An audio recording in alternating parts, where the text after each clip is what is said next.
Bwana siwe sana na karibuni jioni hii ya leo. Ni Jumapili ingine Mungu ametupa ili tupate kuwa pamoja.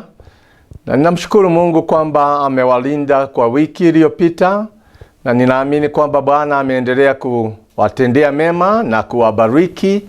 Kwa hivyo imekuwa wiki njema, pamoja na changamoto yoyote ile ungekuwa umekutana naye, lakini tumshukuru Mungu bado anatamalaki. Wewe yu hai na mimi ni hai, na Bwana ametupa nafasi nyingine tuje pamoja jioni hii ya leo katika jina la Yesu. Ni Jumapili nyingine ambayo Bwana imempendeza, na ili tujimulike pamoja tupate kuendelea na the series yetu ambayo tumekuwa tukizungumza juu yake kwa juma mbili ambazo zimepita, the flowing of the living water.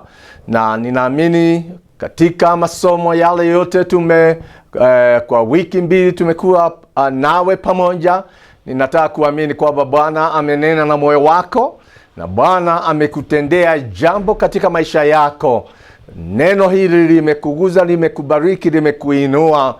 Nami ninashukuru Mungu kwa nafasi yote ile wewe umetumia kushiriki pamoja nasi. Karibuni tena jioni hii ili tupate kuendelea katika jina la Yesu. Jina langu ni Bishop John Kugwa. Mimi ni shepherd na mchungaji wa kanisa la EBN Grace International.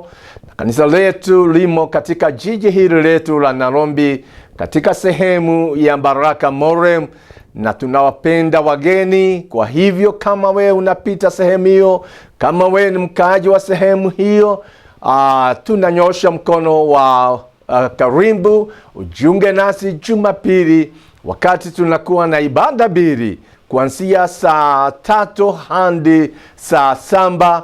Na ukifika utabarikiwa, utapata nafasi ya kuabudu na kumshukuru Mungu, kumsifu Mungu pamoja na waamini wengine. Kwa hivyo karibu, kama wewe huna nafasi ya kwenda bali na kwa kanisa lako, au wewe ni mgeni umetembelea sehemu hiyo. Na kila wiki kuanzia siku ya Jumatatu tuna ibada katikati ya Monday and Thursdays kuanzia saa 12. Kwa hivyo vile vile napenda kuwakaribisha nyinyi wote, John, tushiriki pamoja pamoja katika neno la Mungu. Tumsikie Bwana akinena nasi na akituinua na kutujenga, kutuimarisha imani yetu. Kwa hivyo nafasi hii nataka kuendelea na somo letu, na kabla ya kufanya hivyo naomba tuombe pamoja. Mahali popote ulipo, kwa gari lako, kama unasikiliza kwa gari lako, kama wewe ni nyumbani, ofisi, mahali popote, ningekukaribisha tuombe pamoja ili tupate kuendelea na neno lake Mungu. Baba wetu na Mungu wetu wa mbinguni, twapenda kukushukuru kwa sababu ya wiki njema ambayo Bwana umetupa, na umetulinda, umetuongoza kwa njia za haki, na umetupa nafasi nyingine jioni hii ya leo tuje pamoja na tulisikie neno lako kama inavyokupendeza.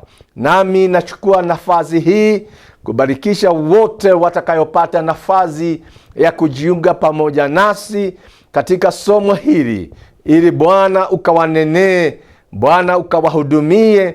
Naomba neno hili tutakapo lisoma, tutakaposhiriki pamoja, likawe baraka na msaada kwa wote watakaoshiriki pamoja nasi wakati huu wa jioni. Na waachilia mikononi yake Roho Mtakatifu aendelee kuwahudumia. Nami najiweka vile vile mikononi mwake Roho Mtakatifu, akahusike na somo hili, akafungue masikio yetu ya ndani ili tupate kusikia sauti yake Mungu akinena nasi. Macho yetu ya ndani yakafunguke, yakaone neema zake Mungu, yakafunguke, yakaone ukuu na uweza wake Mungu kupitia neno la uzima. Twajiweka sisi pamoja na watazamaji wote mikononi mwako. Roho Mtakatifu kapate kutuongoza na kutusaidia. Katika jina lake Yesu Kristo nimeomba na kushukuru. Amen. Last Sunday, we had the privilege of sharing together concerning the impact of the gospel in the life of the Samaritan woman who had an encounter with our Lord and our Savior at Jacob's well. And finally we reached to praise in verse number 39, how after being impacted with the word of God, she could not contain herself, but she had to leave everything that she was doing and rushed back to the village and beckoned his men, his people in the city to come and see our Lord and our Savior, who had an encounter with her. And the Bible is so clear that many of them went to see Jesus. Firstly, because they were anxious to see him, who had a conversation with this Samaritan woman and had changed her life, who had touched her life in a very different way, like no other man had done it in her life. She had previously had six men, but they had no impact on her life. She was just the same woman, just as usual. But when Jesus came into her life, when she had this divine encounter with Christ, she was a different woman, a very, very different woman. And she rushed back to her city and called her neighbors to come and meet with our Lord Jesus. And verse number 9, we saw how the whole city was impacted with the gospel of our Lord Jesus Christ.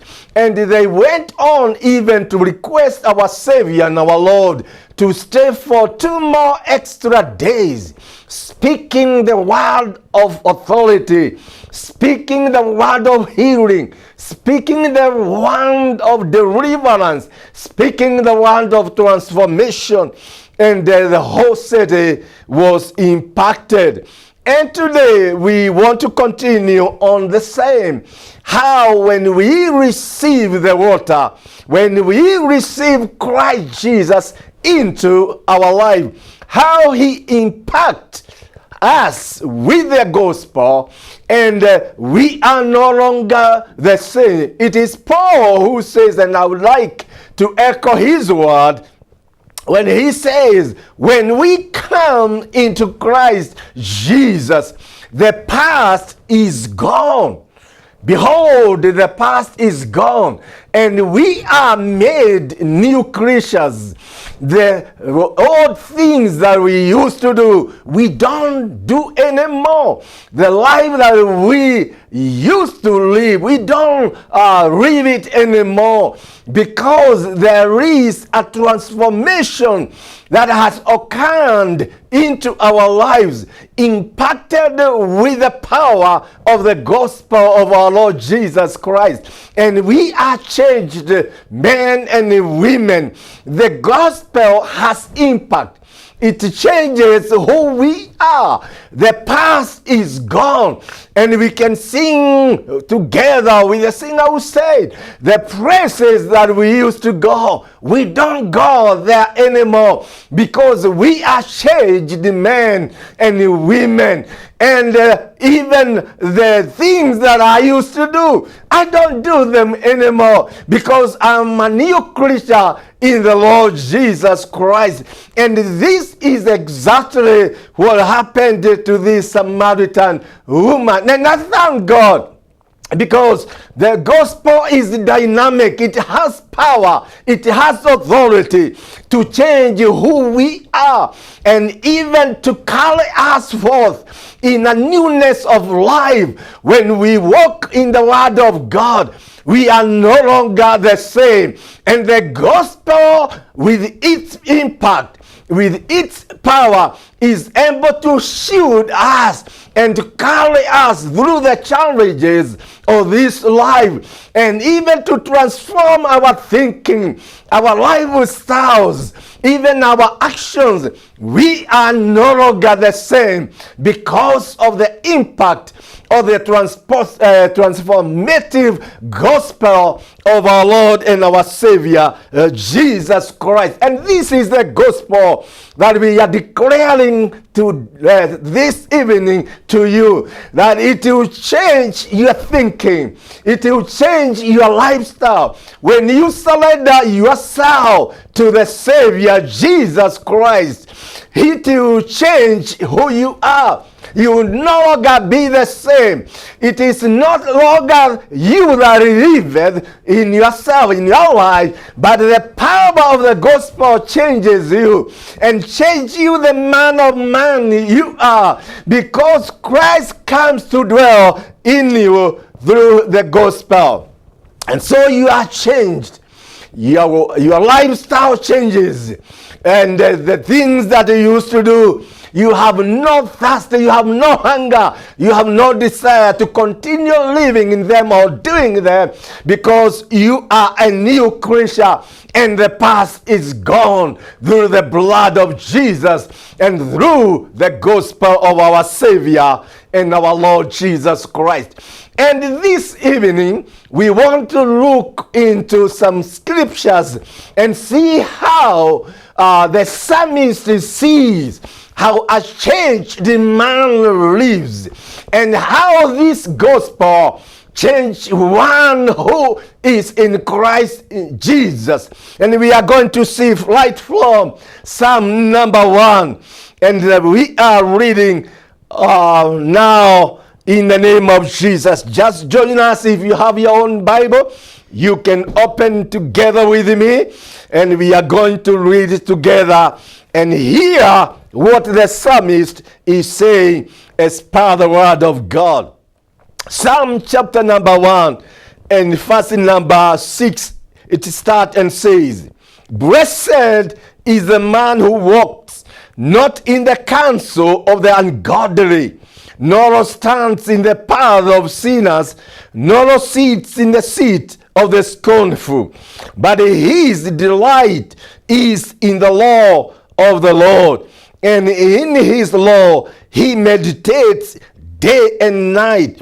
He shall be like a tree planted by the rivers of water, that brings forth its fruit in its sections, in the season, whose leaf also shall not wither, and whatever he does shall prosper." The ungodly, the psalmist is comparing the two now. In verse number 4, he says, "The ungodly are not so, but are like the chaff which the wind drives away.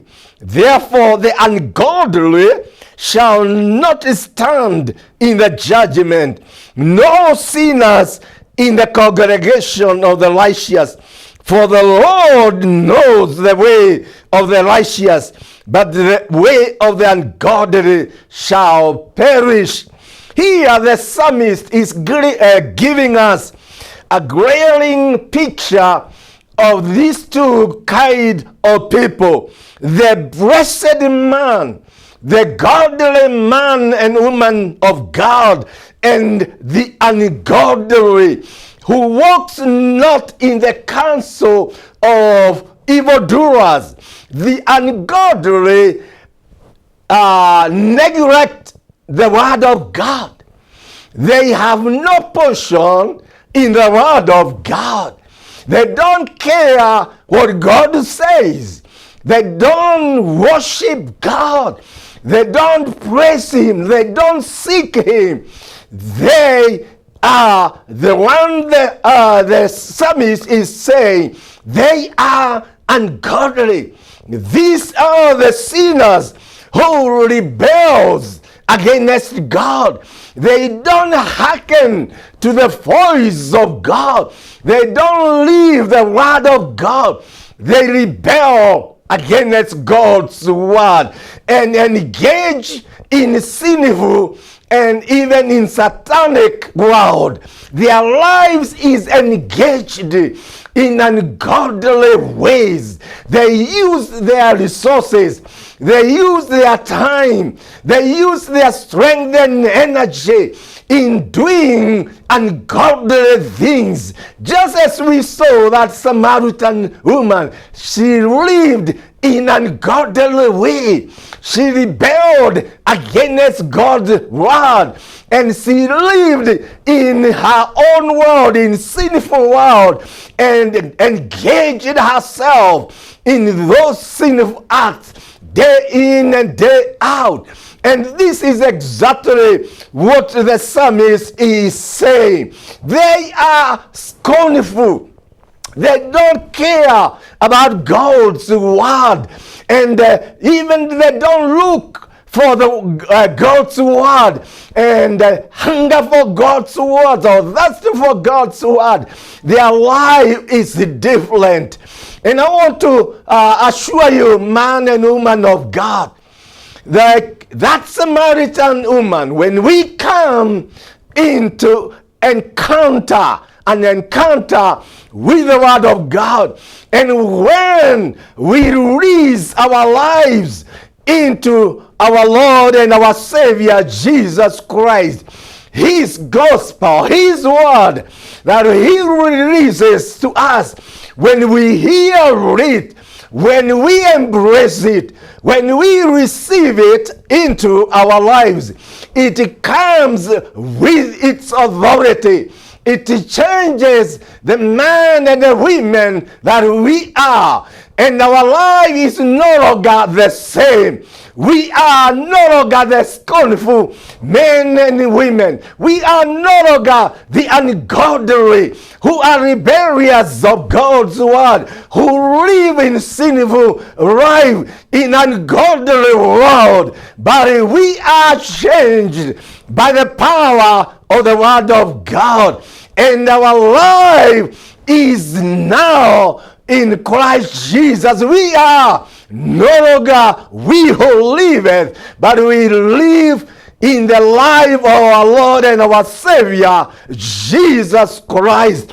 So from that engagement, from that moment, as Paul put it, we are new creatures. We are new men and women. We are born again, and our life is surrendered and merged in the life of our Savior and our Lord Jesus Christ. And therefore we no longer walk the walk that we used to do, to walk. We are no longer ungodly, but we walk in the newness of the gospel, in the newness of life, and we walk in Christ Jesus. And so everything from that point changes, and it changes the men and women that we are. And this is the high the psalmist is seeing those who are blessed. They are no longer walking in the counsel of ungodly. They don't sit together and engage themselves in sinful nature, in sinful acts, in sinful lifestyle, because they have been redeemed from the market of sin. Hallelujah.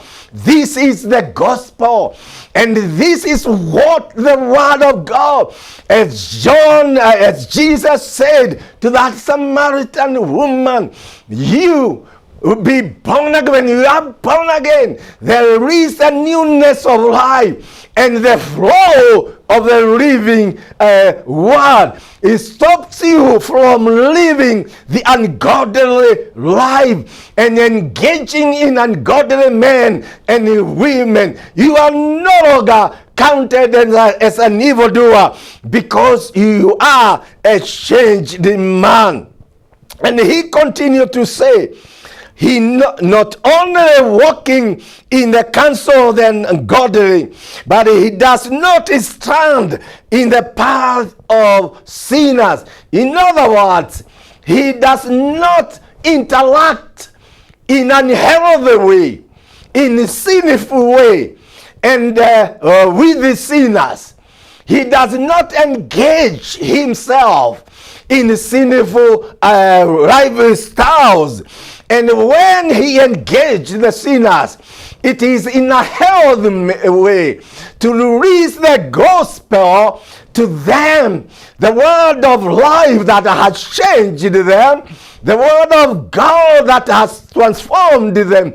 When he engaged with the sinners, it is with a desire, it is with a thirst and a move to release these waters into their life, to release this gospel into their life, so that they can also enjoy God's grace and the Spirit of God, of grace in their life, and they will no longer be tormented in satanic world or engaging in sinful lifestyle, using their resources and time and energy, satisfying their fleshly desires, but they will also be changed to new men and new women. And he is not engaged. He doesn't walk with the scornful. He doesn't live with the sinners, but he engaged them to draw them to the Lord Jesus.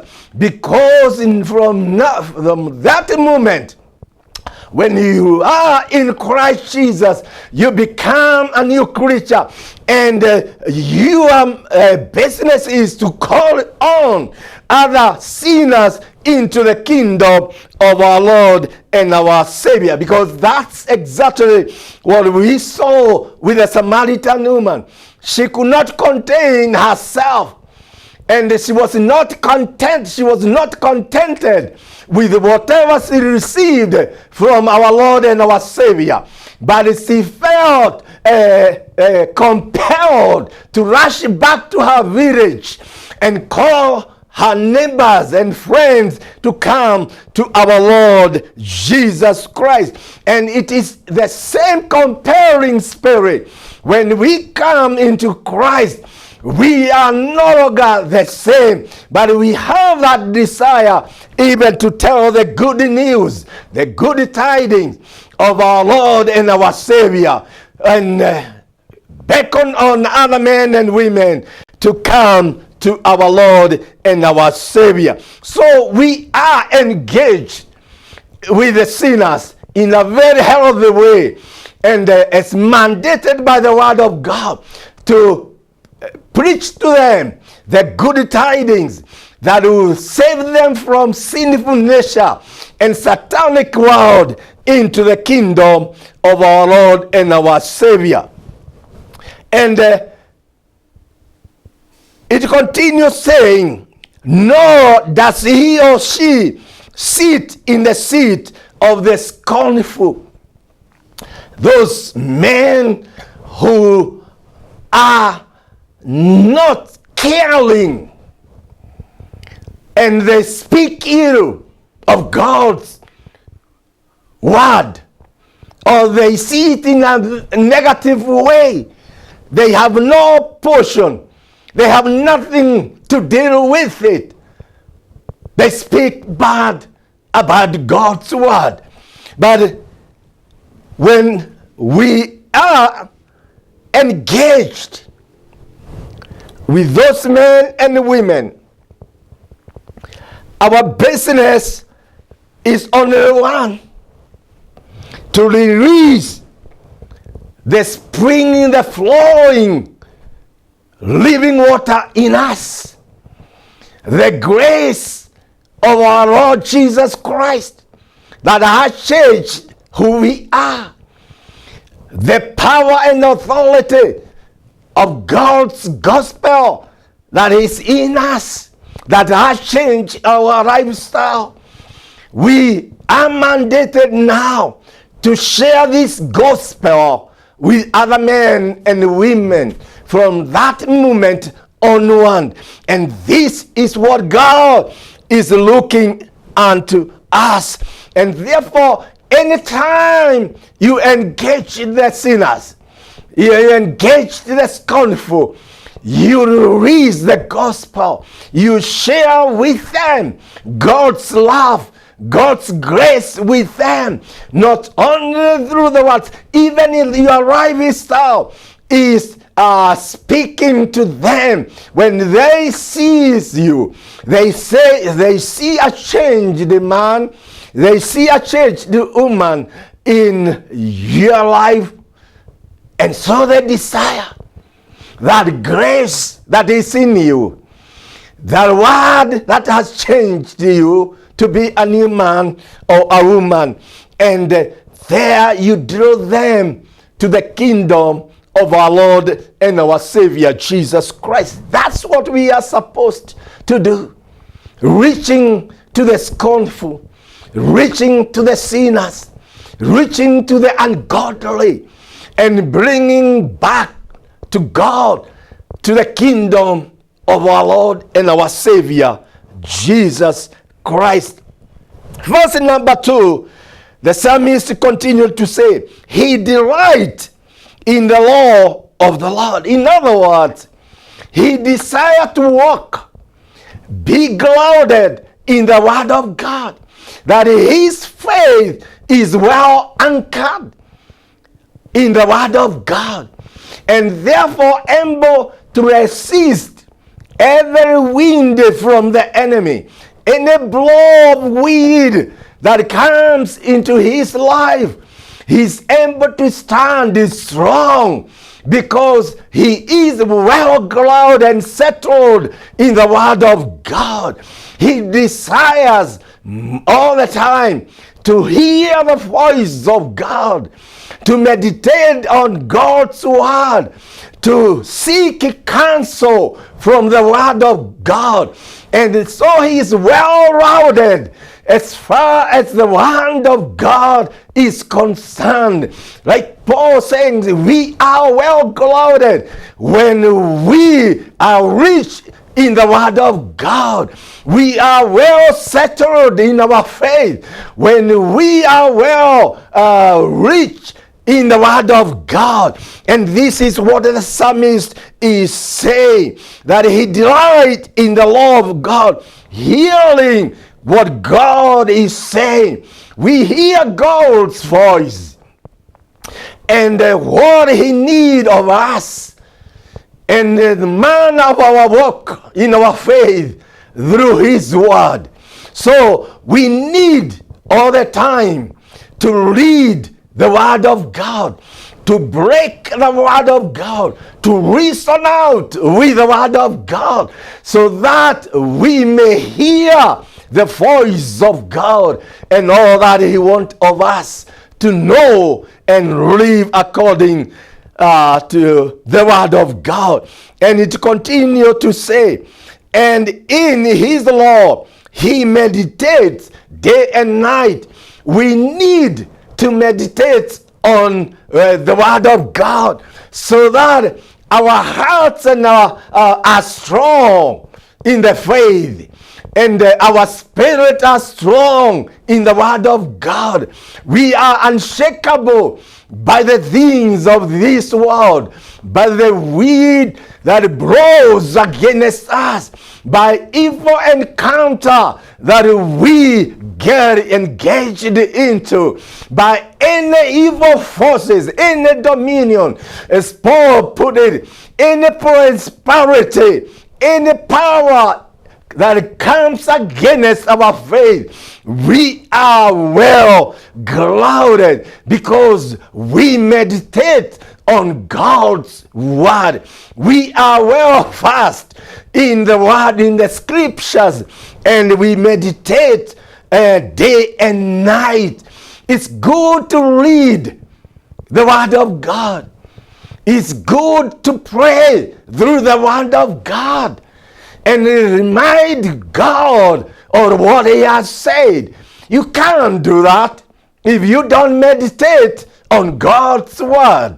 So it is quite necessary for us as men and women of God to meditate on God's word. So when this water flows into our life, then it propels us to meditating on God's grace, on God's word. And the Spirit of grace help us to meditate. It touches the mind of God and bring them forth alive and strong into our lives. So we are no longer the weakly men and women, but we are strong in faith. We are strong in our walk with Christ Jesus because of the word that is in us. That can only happen when you meditate on God's word, when you read on God's word day and night, and when you walk the walk of the word of God, then you be a changed man. And inside of you, as Jesus put it, that it will spring water from you, living water, and this water will flow and touches other men and women. Hallelujah. This water that you have received from our Lord, it will spring from inside you, and it will keep on flowing. It is life, and it will keep on flowing and touching other men and women. And praise the Lord, because it will have an impact when it flows and reaches to other men and women. It will have an impact, just as we witnessed in John chapter number 4, in that Samaritan city, when they heard from the voice of our Lord and our Savior, they received this water, and they were no longer the same. Verse number 3 to continue to say, he shall be.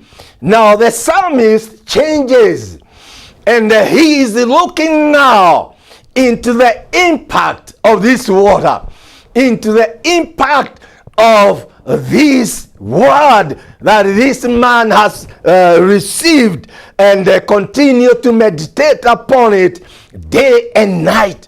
So it is very good and gracious that you meditate. And verse number 3, it turns the impact.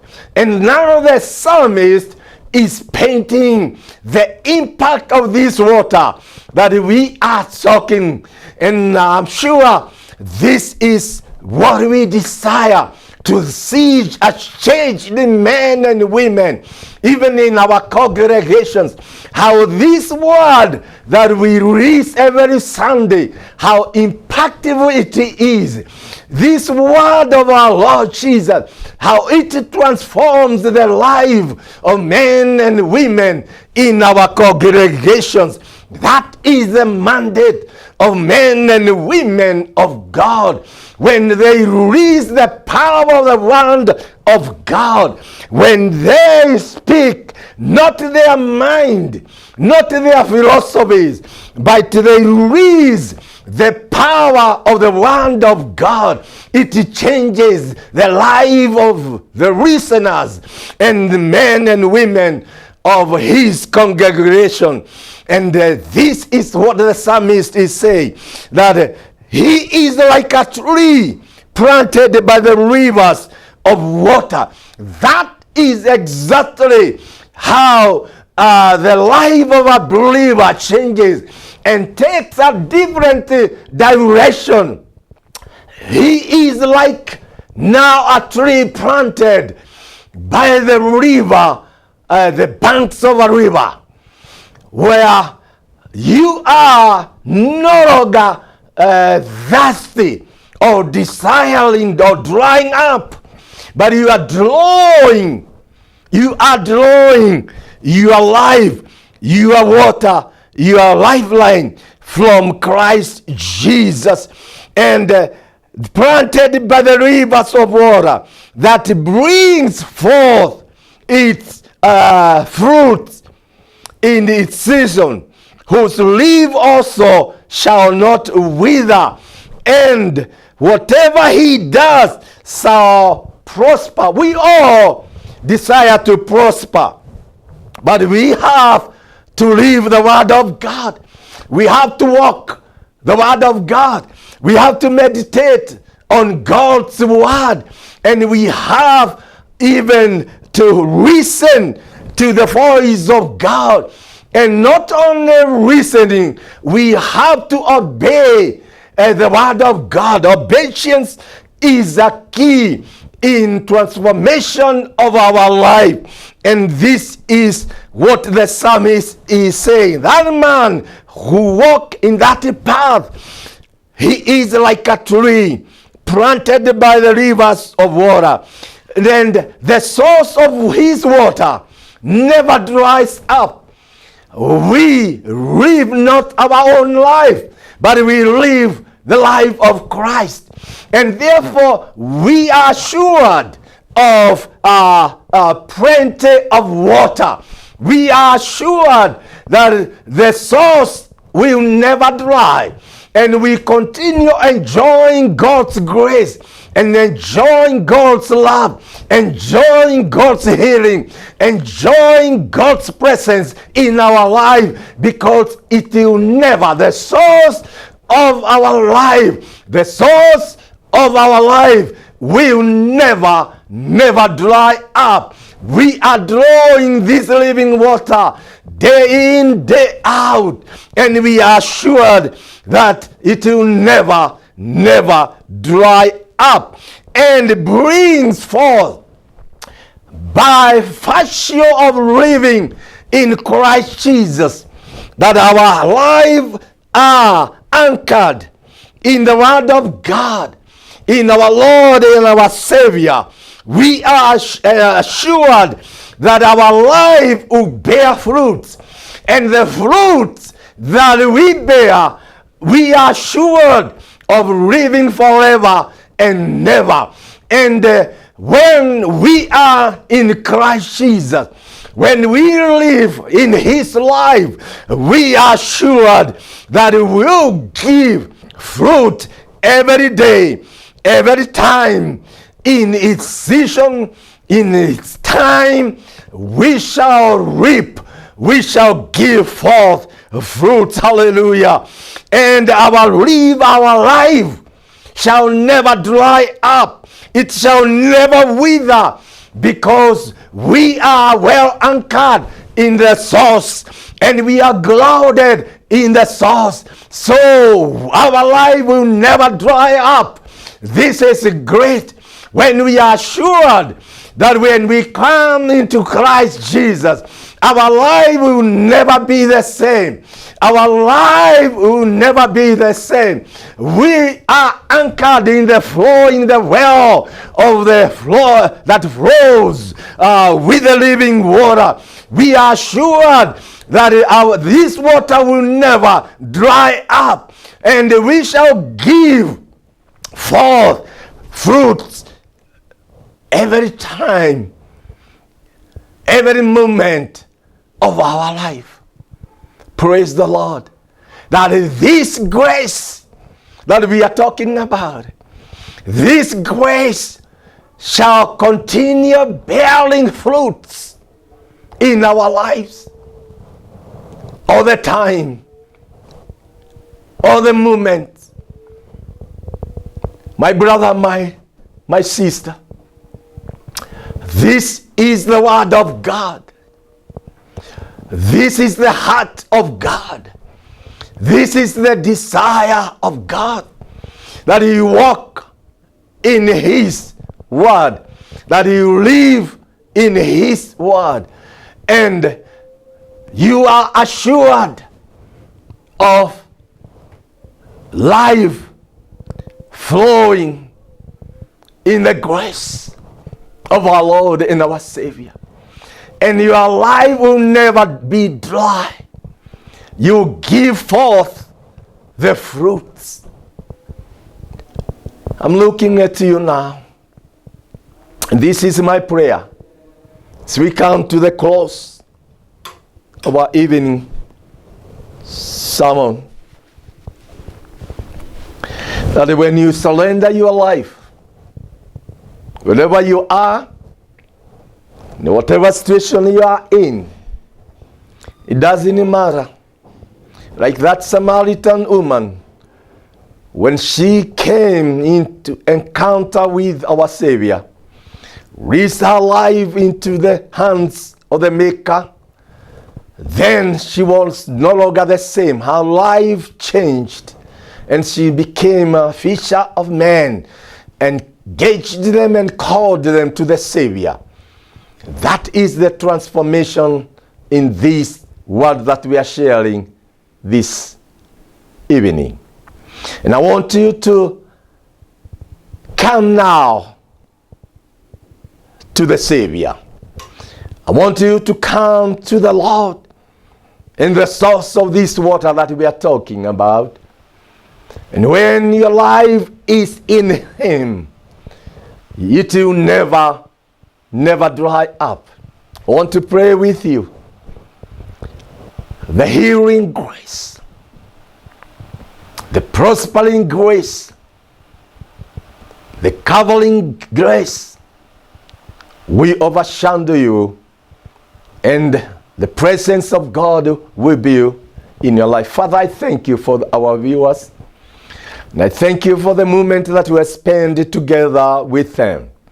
And thank you for reading your word for this evening, and thank you for looking through your word into their life. As we come to the close of our evening service, someone, oh God, we pray for the need of that man and woman who could be living in scornful life, walking ungodly life, living with ungodly men and women, that you, Lord, you can release her or him from that captivity through your word. And now, together with them, Lord, we come to you, that you may change who they are and deliver them from the captivity of sin and even sinful world, and bring them into the life that is in you and in your kingdom. And thank you, and I bless you, Lord, for this moment that you're giving us to share with the viewers. Amen and amen. Once again, I want to thank you for the time that we have spent together, and thank you for listening to this word.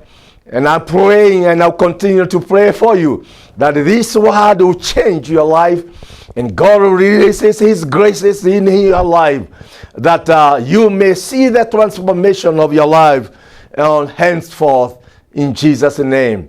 And as I said right from beginning, my name is Bishop Kugwa, shiriki na kanisa la Ebenezer Grace International, kanisa letu liko Baraka More, na tuwapenda wageni. Ukipata nafasi siku ya Jumapili, siku ya Monday, Tuesday, Wednesday, Thursday, sasa za jioni, njoo tu seme neno la Mungu pamoja, tumwabudu Mungu pamoja, tuombe pamoja, na utabarikiwa. Kama una swali, unaweza kutumia hiyo namba unaiona chini ya runinga your TV set, and tunaweza kuwasiliana. If you want to pray with us, if you want to visit with us, if you want to support our ministry, you are most welcome, and God bless you. Once again, I say God bless you richly. Have a blessed coming week, and I say